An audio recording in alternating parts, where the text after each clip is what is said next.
Hello everybody and welcome to 2026. We're going to start off the year with a video that's a little over a year in the making. So just over a year ago, I was lucky enough to visit USS Kidd at her home in Baton Rouge, down in the southern part of the USA. And I was able to film aboard her. Now, why is it taken so long to release this video? Well, shortly after I recorded this video, Kidd was due to head off to the dry dock for essentially a refit. She'd been on her cradle in the river, that's the Mississippi River for those of you unaware, for quite a while. And, well, changes in the Mississippi River combined with the fact that cradle was getting quite old were not doing her any favours.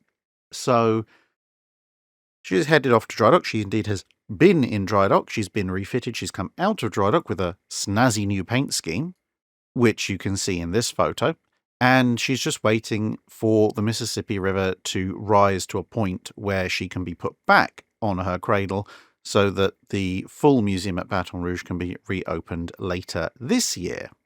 So rather than show you a ship and then go, oh yeah, by the way, she's going to be in dry dock for the best part of a year, you can't go and see her, I thought, well, I'll hold off on releasing the video until there's a reasonably clear time span, and for reference, that's going to be spring, for her to be back at Baton Rouge, where, of course, you can go and see her, which has the double advantage because, of course, I'm going to show you around some of the ship as she was back in 2024. But if you go and see her, then not only will you get to see the same physical items that I'm about to show you, but you'll get to see them in their new, snazzy, improved, derusted, repainted, and renovated form, which is always really cool. So, without further ado, let's go aboard the ship. So, welcome aboard USS Kidd. Now, Kidd is, of course, a Fletcher class destroyer. There are quite a few of them around in the US, but Kidd is the one that is closest to its state as it was in World War II. And if some of these sites might look familiar to you, but you've never been to USS Kidd, well, USS Kidd was also a physical filming set for the movie Greyhound, starring Tom Hanks. So if you've seen her on screen, that'll be where it's from. Now, obviously, we're here in front of the forwardmost of five 5-inch 38 guns, all in single mountings. You've got one here, you've got the second gun super firing just behind, then there is a sort of, but not quite, a midships gun, the third gun on the upper level, and then you've got another pair of super firing single guns all the way aft. But another thing you'll notice, just over to my right, your left, there's a twin Bofors 40mm. That's far from the only light or medium anti-aircraft gun on the ship. We're going to be seeing all of that a little bit later. Now, I've made mention in the video done on the Forrest Sherman and also an upcoming one you'll see on USS Stewart, the destroyer escort, that there's quite a steep slope up to the bow for seakeeping. Now, whilst there is a slope here on Kidd, it's not quite as severe because on a destroyer escort, obviously it's a smaller ship, there's less space, so if you want a similar freeboard, you have to slope up much quicker. And on Forrest Sherman, her superstructure is much further forward, relatively speaking, on the ship than it is for Kidd, because Kidd obviously has these two forward guns, Forrest Sherman only has the one.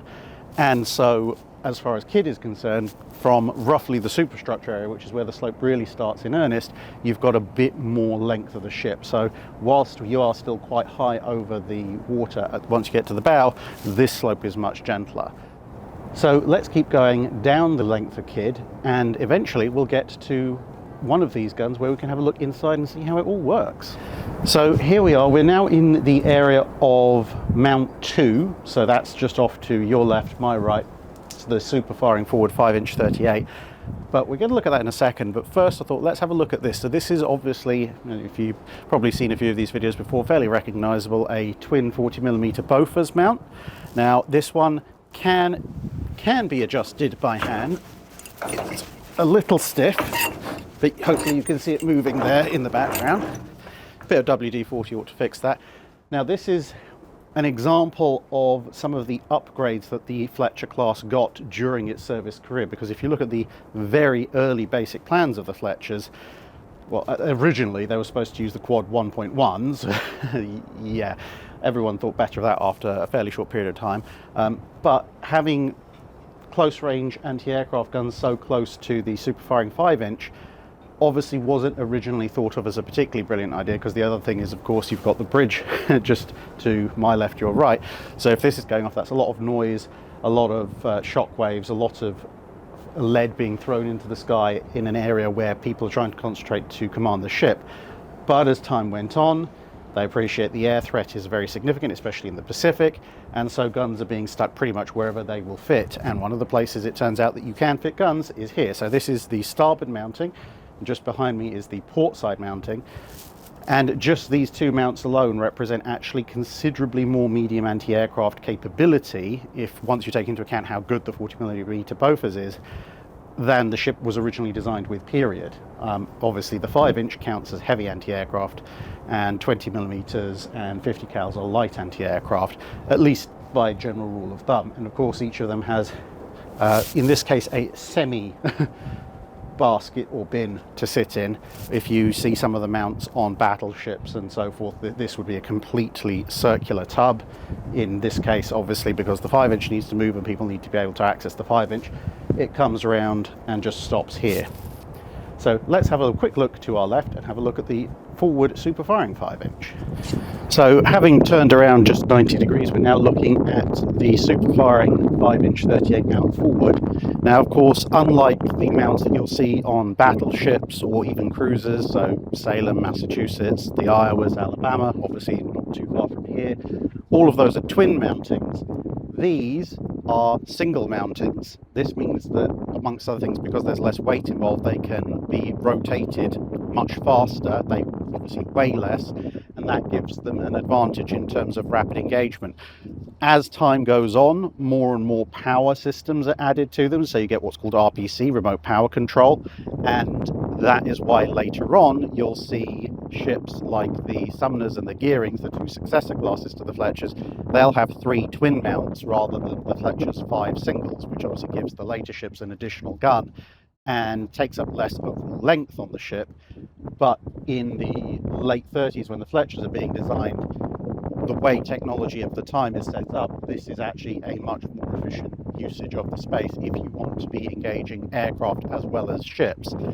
The exception to this rule is, of course, there are 2 destroyer leader classes that the US builds prior to the Fletchers in the 1930s. They do have twin 5-inch 38s, but they're supposed to be surface action only, so they don't need the more rapid speed of rotation and elevation that the dual purpose ones do on the general US destroyers.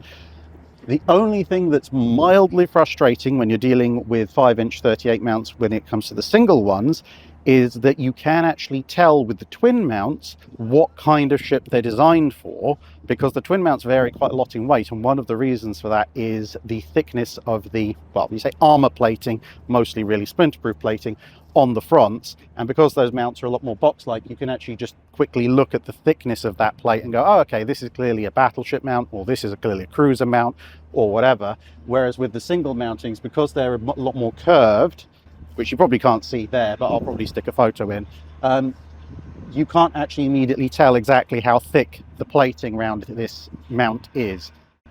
Which, you know, on the other hand, it's a single mount, so it's a pretty good bet you're on a destroyer if, you know, the rest of it hadn't already given it away. So let's continue. Right, so here we are in the pilot house, so otherwise known as the bridge if you want to be colloquial about it. And this is obviously where you'll be commanding and steering the ship in rough weather, because in clear weather you'd be a level higher with better fields of view. Because as you might be able to tell, whilst there is a field of view with these portholes, and they do have their own little windscreen wipers and everything, if, for example, I'm looking here, and again, hopefully I'll overlay a photo, what I can see is a little bit of the walkway outside and the manual sighting on top of the second 5-inch mount, but I can't actually see a huge amount. I can just see basically a little bit of dead ahead. And if I incorporate the other 2 portholes either side of the one in the center, I can get a maybe 60-70% view of a line dead ahead of me. If there's air attacks coming in, I don't have a chance. I mean, even if I go right down here, I've maybe only got a 20-30 degree angle of view, and then you've got 3 portholes on either side, 2 in the actual superstructure, 1 in each door. And yeah, again, I can see a little bit, but I've got no real vision. Even if I do this, I've only got maybe a vision 100 degrees off of the front, and again, that nothing that I can do about air attack at this stage. So that's why you'd want to have people up top normally. But here is obviously you've got the ship's wheel, and if I rotate it, it still actually rotates the rudder indicator. Then to my left here, this shows me what the rudder angle is supposed to be at. So I've got my actual rudder, which at the moment hopefully is not correct, because it indicates that the rudder is currently set about 19 degrees to port. But then I've also got a red indicator which shows where I'm steering for. So there's what I'm actually trying to get to, and where the rudder is at this point. The difference is quite important. We've got our compass binnacle here. We've got another heading, I think this is probably connected to the gyro compass there, and then down here we've got our quick reference. So this is showing us that we're currently set to full ahead speed, but obviously you've got off, back at half, full, low, stop, and then ahead, 1/3, 2/3 standard, full, flank, and hand pulls is the last one there, and there's lights and everything there. You've got your engine room telegraph here, which locks in. You've got a little light covered section here. You've got the engine telegraph revolutions marker here, and just here is a little bit of paper which is actually telling you what you need for certain speeds. So in terms of RPM, so 29 RPM is 3 knots, 1/3, and that goes all the way up to 404 RPM at flank if you want to go 35 knots. So all nice comprehensive command station here. You've got another compass here. You've got 2 voice tubes. There's a warning, do not exceed a stern speed of 10 knots, about 120 RPM on both shafts, with the rudder hard over. You've got a 1MC system here, so speaker amplifier unit. So that's for addressing the whole ship, opposed to voice tubes, which will be connected to specific parts of the ship. And then you've got various boards and everything back here, which we can look at a little bit later. Some of them, just coming over here, we've got a chemical attack alarm, and we've got a general quarters alarm. Don't work at the moment, but they're not on yet. And then we've got another section for the 1MC here. So we've got 5-inch directors, forward engine room, sonar, open bridge, combat information center, radio central, emergency off and on. So that's your power switch, incoming volume, output, etc. So it's a mixture of the old school and the new, all within a fairly confined environment. You wouldn't want to have too many people here, otherwise they start getting in each other's way. Right, so we're now on the flying bridge. So this is one level up from where we were earlier. And if you're about to comment on the rust in the comments, don't, because this is one of the reasons we're at Kidd at this point, because Kidd is getting ready to go into dry dock. By the time this comes out, she may actually well be in dry dock, but this is the immediate pre-dry dock state. So all of this stuff's going to get dismounted, taken off, cleaned. I'm being attacked by the local insect population, and put back into service, looking a lot better. So what exactly is this, you might ask? Well, this is one of the remote control stations for the 40mm AA guns. So obviously we saw the gun that actually this one controls, which is immediately below us just down there, but it's got a more limited field of view because it's got the 5-inch 38 and the superstructure next to it and the superstructure behind it. This up here, much better field of view, and to be honest, the gunners, whilst they can obviously manually operate and aim their mount, it's much better for them to just be focusing on pulling triggers and looking through sights and reloading the gun. Whereas up here, so obviously what you would do is stand like this and you can move it up and down. You could traverse it left or right if it wasn't locked in position.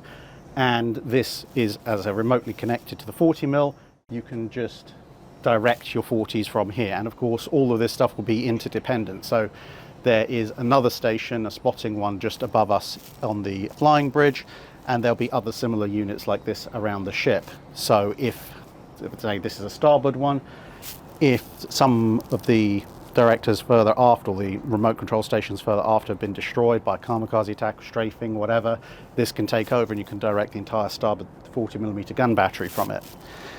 Now we're going to swing around 180 degrees and you'll see another form of directing unit, but one for a much more surface-based engagement, which is also up here.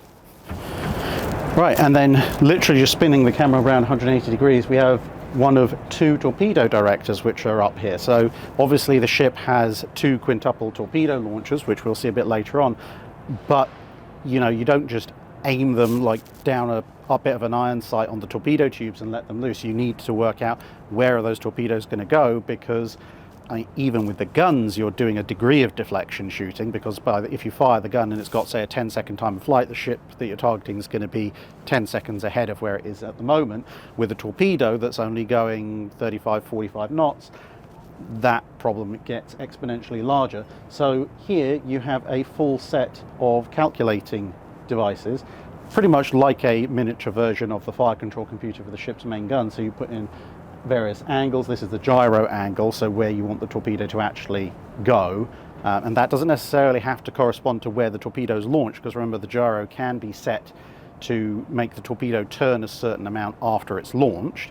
So if, for example, if we're bearing down on an enemy dead ahead, the torpedo tubes can't fire dead ahead, but maybe you can fire the torpedoes at 30 degrees off the starboard bow, and if you set the gyro and you say, right, okay, well, once you're in the water, turn 30 degrees, then you can actually fire your torpedoes dead ahead without having to turn and expose the ship to incoming fire.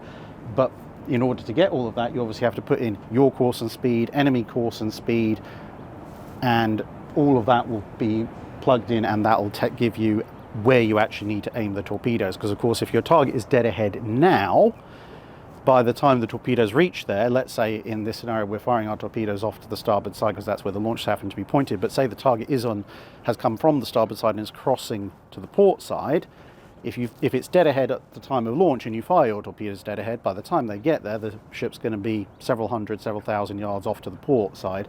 So at that point, maybe you actually want your torpedoes to turn to maybe a course of 300 instead of 00, and this will tell you what all of that has to be so that you can plug it in and fire. I mean, obviously in that scenario it would be better to fire your torpedoes off to port, but in the heat of the moment, if your tubes are already trained out to starboard, it's better to get torpedoes out in the water now in a situation where you're bearing down on, say, a Yamato, than to wait another 2-3 minutes before you can set everything up on the other side, by which point you may have been hit by something very large, fast and explosive. And then next to it you've got a small telescope, which is obviously helpful for working out where the enemy is because even with torpedoes, which are relatively speaking short-range weapons, they're still going to be being launched at a target that's several miles away. So you want to make sure that you're shooting at something that is actually a hostile target, and bearing in mind that a lot of these ships will have some kind of disruptive camouflage pattern on them, that you're shooting in the right direction. Because the last thing you want to do is expend your torpedoes, because bear in mind you only have 10 of them aboard. Usually you're not going to have any reloads compared to the guns, which obviously if you miss you can fire again and again. But if you're going to let off one of your 10 torpedoes, you want it to count. The last thing you want is to send a torpedo off and then go, oh, actually, you know, that was a false bow wave, the ship's going a lot slower than we thought, and watch your torpedo race ahead and pass the bow of the ship and do nothing. So we've gone up another level still. This is pretty much the highest you can go without climbing the foremast, which those of you who've seen my video on going back and climbing New Jersey's mast, yeah, that ain't happening. This is the Mark 37 fire control unit. So this is essentially a dual purpose fire control unit for the 5-inch guns. Dual purpose as in you can use it to engage surface targets, you can also use it to engage aircraft if you need to. One thing you can't see in this, because the camera is right at the very edge of the deck here and just doesn't have a wide angle lens, is above it is a couple of radar units. So hopefully there'll be a photo appearing probably this side, maybe this side, showing a slightly zoomed out view that I'll take from further down on the ship. But the Mark 37, as well as being a good fire control unit, you can see that it's an optical as well as a radar guided unit. It has its own rangefinders, and somebody's very happy with their horn, because of course they are. The main thing is that this is not just a good system, because you can get good optical fire control systems, good fire control systems generally, from a lot of different nations.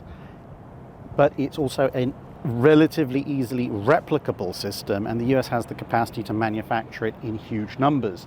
So if you've been on other museum ships, you will probably recognize this system, because whilst this is the primary range finding system for Kidd, this will be the secondary battery range finding system on a battleship, on a heavy cruiser, etc., etc. And so having that commonality of parts made maintenance easy, but also just by using the same system over and over, the US could even more easily mass produce it. And so that meant that you could have more of these systems aboard individual ships than other nations might be able to put on their ships. So even if, let's say, you're in the Japanese Navy and you have a really good optical fire control system, well, that's great. But if you've got an optical fire control system for your destroyers, and you've got an optical fire control system for your cruiser secondaries, and you've got an optical fire control system for your battleship secondaries, well, those are three different optical setups, three different production lines, each of which is necessarily going to be a bit smaller, and therefore you're going to be a bit more stingy because you don't want to have to overproduce them.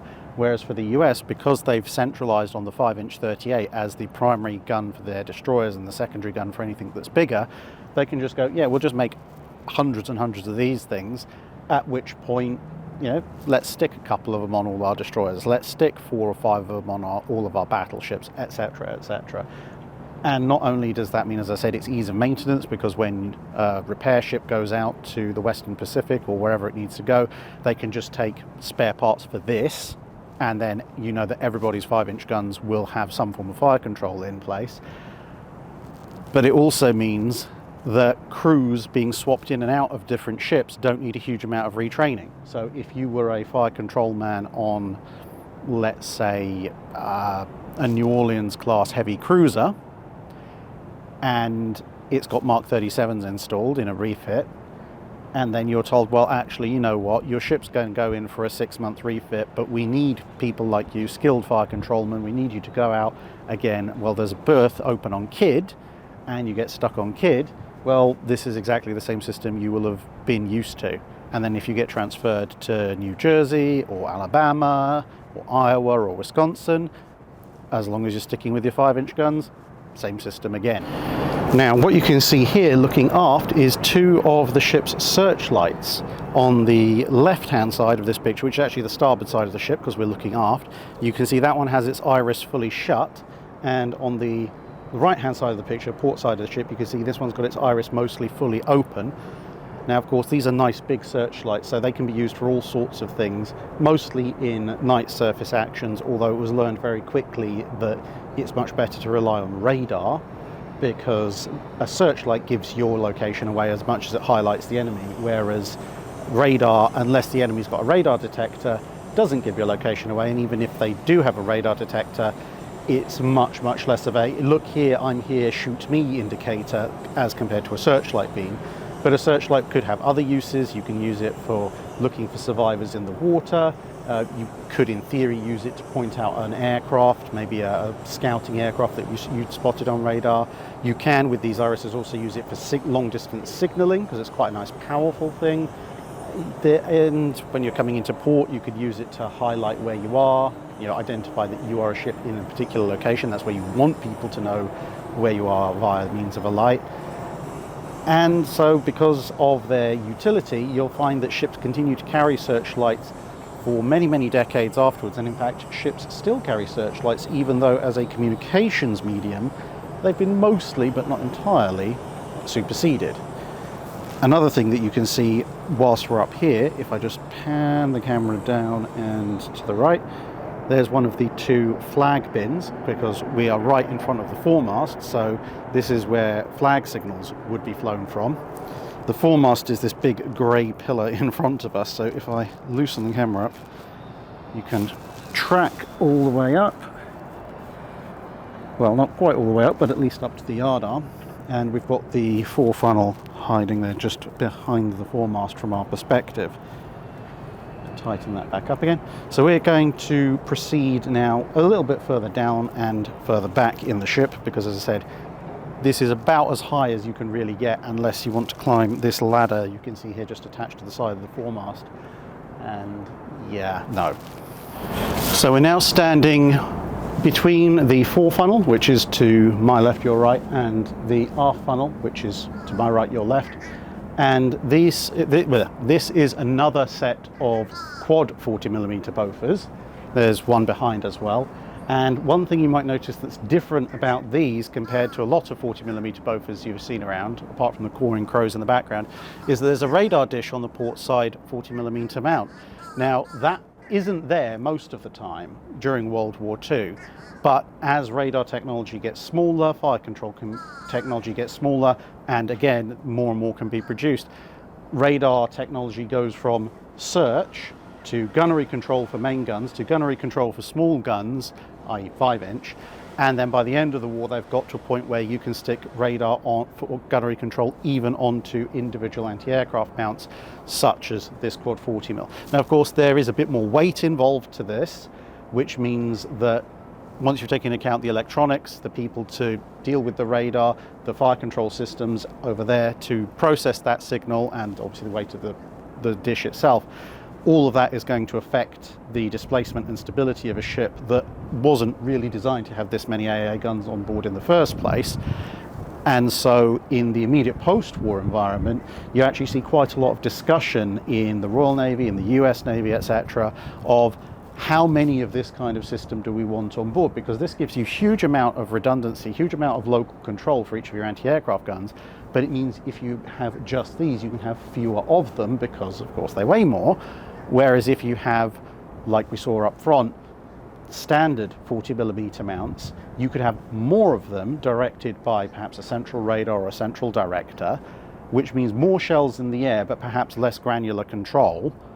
This gives you more of that granular control but fewer shells in the air. So what balance do you have when you're trying to take out incoming attackers?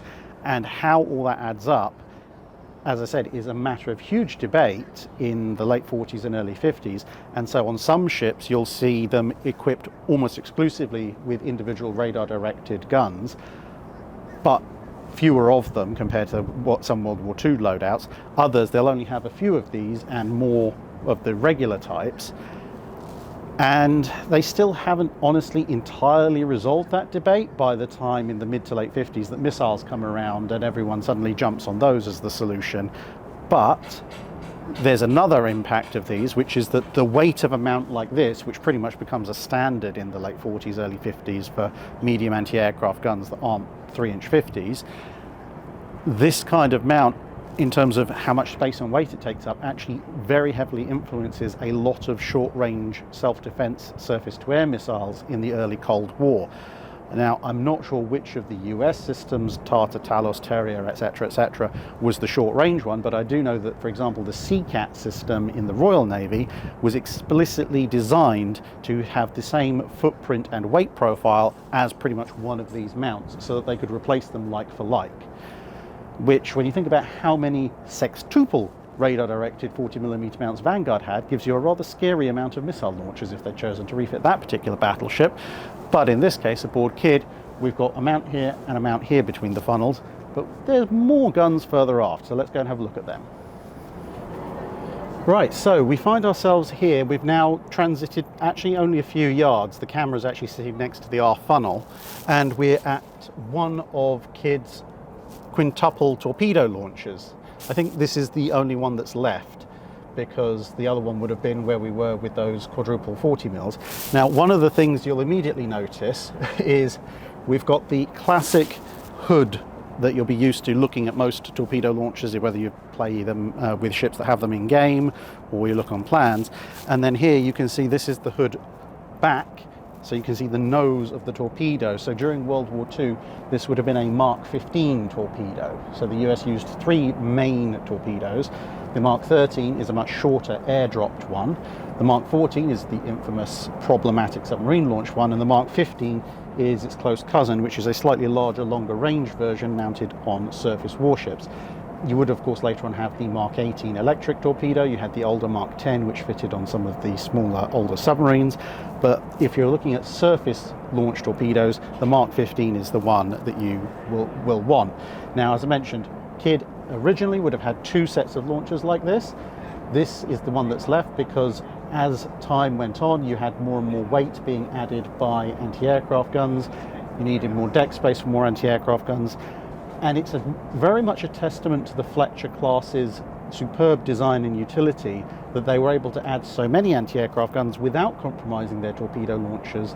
And it's only right towards the very end of the war that you start to see some of them, like Kidd, sacrificing one of their launchers in exchange for yet further anti-aircraft armament, whereas a lot of smaller, older destroyers of all nations that were having to upgrade their AA guns were either having to sacrifice full-scale main battery guns or perhaps all of their torpedo armament in order to fit the necessary number of AA guns. Now, the other thing about this launcher, which you don't see on a lot of preserved torpedo launchers, but you do have here, is this thing. So we saw the torpedo directors up on the bridge wing, but this is actually the torpedo fire control station for this launcher. So the whole thing can be run by one guy in there as well. So in actual fact, once both of these are on board, you've actually got a minimum of 4 possible places where you can calculate torpedo launch data and control the launch from. And obviously this is nice and weatherproof, little bin on top, but not something you see on a lot of preserved launchers. You usually just see the launcher itself, or maybe the control systems in there will still be there, but the overall shelter will have gone. So this is a very rare thing to see. So obviously if you are going to come down and have a look at Kidd, which you should anyway, but particularly these kinds of little traces of World War II era technology are pretty much unique to this vessel in terms of museum ships. Now, just behind this launcher, you can see another thing that's fairly unique to Kidd compared to a lot of the other preserved Fletchers, which is she still has a number 3 gun mount. So let's head still further back. Right, so we're now on the aft superstructure, and there's a few things to be seen here. Shows you how compact this design is. So you can see just ahead of us, we've got the aft funnel, then we've got our aft torpedo launcher, the remaining one. Then we've got our middle gun, number 3 mount. We've got another anti-aircraft director system here. The main mast. Now you might think, well, hang on a minute, Drake, this is a really tiny mast compared to that. But remember, that's the first mast, so that is the foremast. This is the main mast. The main mast at this point is only really carrying a few antennae. And then we have this little superstructure section here, and immediately behind us is the super firing number 4 5-inch mount. So what I'm going to do, come out of view of the camera and spin it around, and here, actually I'm going to move the camera, so hopefully this will be a relatively smooth transition, but probably not. Ta-da! So up here we have yet another anti-aircraft gun set, so another twin 40mm Bofors, and then as you can see just to the left there's the roof of turret mount number 4. Now, whilst we've reached the end of the centerline guns, with the exception of the number 5 gun, there are actually still quite a few anti-aircraft guns still on the ship. So we pan back round then quickly. There's a couple of twin 20mm there, and if we come over this way, you can see there's another twin 20mm there on the fantail, and obviously there's another corresponding one on the other side. So let's head back down the ladder and continue our tour aft. Right, so we're here at the aft fantail, and there are a few things that you might notice here. Firstly, of course, there are some twin 20mm Oerlikons for even more anti-aircraft defense, and as you can see, these ones fairly freely rotate. There are stops to them, but so these are light anti-aircraft weapons. So these have essentially, the way I define light, medium, heavy is a light anti-aircraft weapon is going to be a weapon where if you've got an incoming dive bomber or torpedo bomber, you can shoot at them, but if you're shooting at them and you're going to hit, then they have already come within their own weapons release range. You then have the medium, the 40mm Bofors, etc. Now those you can score hits on an enemy aircraft before it gets to weapons release range, depending on the weapon in question, but not too much further. And they will have started their attack run, whereas with the 5-inch, a heavy anti-aircraft gun, you can engage an aircraft well before it's even started its attack run. Now, the other things you'll see here, we have our depth charge rails. Now, these are slightly more complicated depth charges than the simple canisters you might see on some other ships. Now, there are 2 depth charge rails here, and as you can see, this one on the starboard side is fully loaded, but whilst a Fletcher class could do anti-submarine warfare work, and indeed obviously if you've seen Greyhound, this particular ship was doing that in that case. It's not the primary job of a fleet destroyer, because a fleet destroyer obviously has torpedoes for attacking enemy capital ships, it has anti-aircraft guns for defending the fleet against an air threat. Those are the main jobs you want a fleet destroyer to be doing, as well as obviously using its surface guns to defend against enemy destroyers and so forth.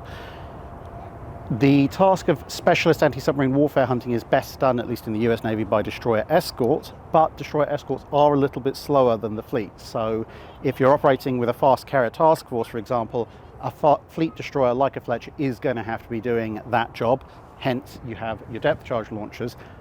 But there are also other anti-submarine weapons on this ship, again, for that mission if it's called for, which we're going to have a look at in a minute. But one last thing, if you come aboard the ship before she goes into dry dock, you might notice that if you've been seeing the decks in most other places are in pretty good condition. The deck here, basically from the last 5-inch gun aft, looks very heavily rusted and pitted. This is not the fault of the ship, this is actually the fault of the ship's builders, because when they've been looking through the ship's construction records, what they found is obviously most of a Fletcher is made from STS steel. Great, fantastic. For some reason, no one knows entirely why, the aft section of the ship's upper decking was made out of galvanized steel. Not even the whole run, just this aft bit. And the problem is, well, one, galvanized steel reacts really badly with salt water, and two, the standard procedure if you have things like STS steel and you have rust on it is if you can't get rid of it just with a bit of sandpaper or whatever, is to chip it away and repaint it. The problem with galvanized steel is, of course, if you chip away the rust, you're also chipping away the galvanization, which now means you just have regular steel with not a lot of rust resistance, and so this area, the rust accelerates incredibly quickly. There's not a huge amount you can do about that, but all of this will be fixed once she goes into dry dock. So let's have a look at the last bit that you'll see on the upper decks. Now, as I said, whilst a Fletcher class was not primarily designed for anti-submarine warfare, she was entirely capable of doing so, and as mentioned, there would be scenarios where you wanted to do so. And for that purpose, you don't just have the depth charge launchers at the back, because the depth charge launchers aft are great. You've got lots of depth charges, you can keep chucking them off. The depth charges are quite powerful. Unlike a Hedgehog, you don't need a direct hit, but the sonars can see forward. So if you're approaching a target, you need to be approaching it, from bow on, but to drop the depth charges aft, that means you've got to let the submarine pass through a dead zone, which is a little bit forward of the ship, then the whole length of the ship, and a Fletcher is not a short vessel, and then you've got to chuck the depth charges off, and then they've got to sink, and then they'll hopefully detonate. So that's a lot of time for a U-boat to make course changes and so on and so forth that might make it safe. And of course, you don't have sonar contact that entire time, which is going to be a bit of a problem if it does change course.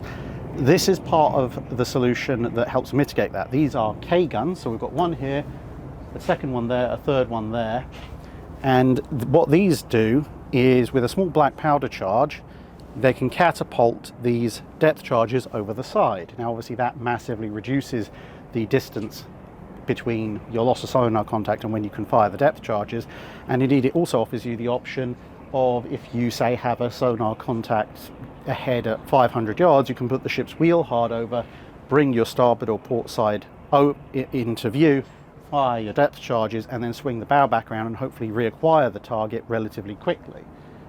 And of course, just generally speaking, it gives you now roughly a 270-degree arc to cover for anti-submarine warfare, as opposed to just directly aft with the depth charge launchers, because although the K guns are fixed in position, you can of course maneuver the ship a little bit. The Kidd does not have a forward-firing Hedgehog launcher like full dedicated anti-submarine escorts would do, but that's largely because, as you were seeing on the bow, there isn't really the space for one. You'd have to sacrifice a 5-inch gun or something like that to fit one in, which, given all the other things the Fletcher has to do, is not really going to be an option. The other thing that you might be able to see in this shot, maybe not, slightly further down ahead of the K guns, is a couple more 20mm installations, more light anti-aircraft guns. And of course, during her life in World War II, Kidd had a variety of different light and medium anti-aircraft gun fits. So this is just one of the fits that she had during the war, towards the end of the war. Now, normally, since we've reached the stern of the ship, that would be the end of the tour. However, the crew were kind enough to show us some of the workings of one of the 5-inch mounts, how to load it, how to move it, etc. So we're going to see that very briefly, And then if you tune in on Friday, at the time of this video being released, there's also a special interview about the ship and the museum in the current era. So let's see how the 5-inch gun can be loaded and how it can work. Bring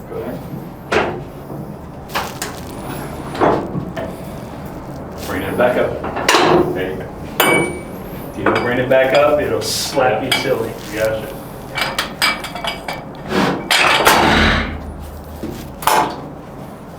Drop it.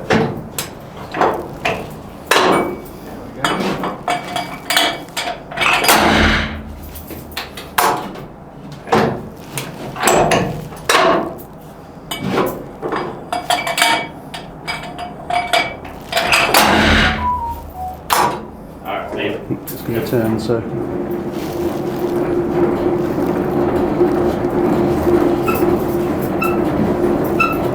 Hey, I've just thought of a solution for that annoying passing barge.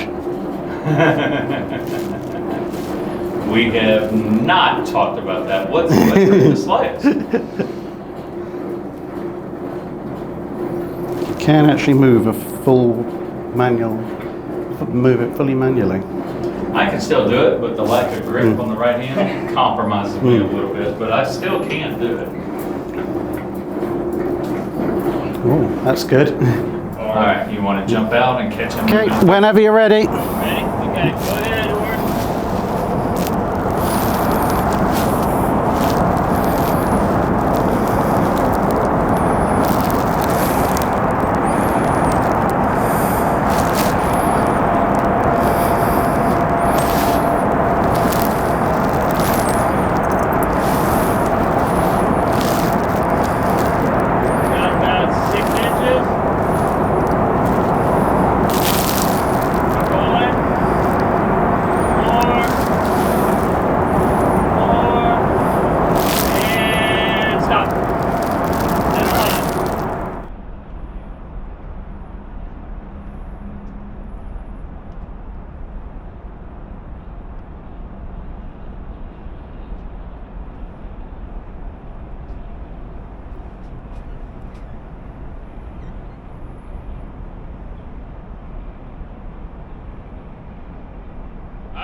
Reset at 15.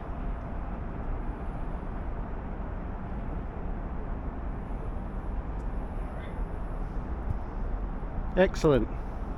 That's it for this video. Thanks for watching. If you have a comment or suggestion for a ship to review, let us know in the comments below. Don't forget to comment on the pinned post for dry dock questions.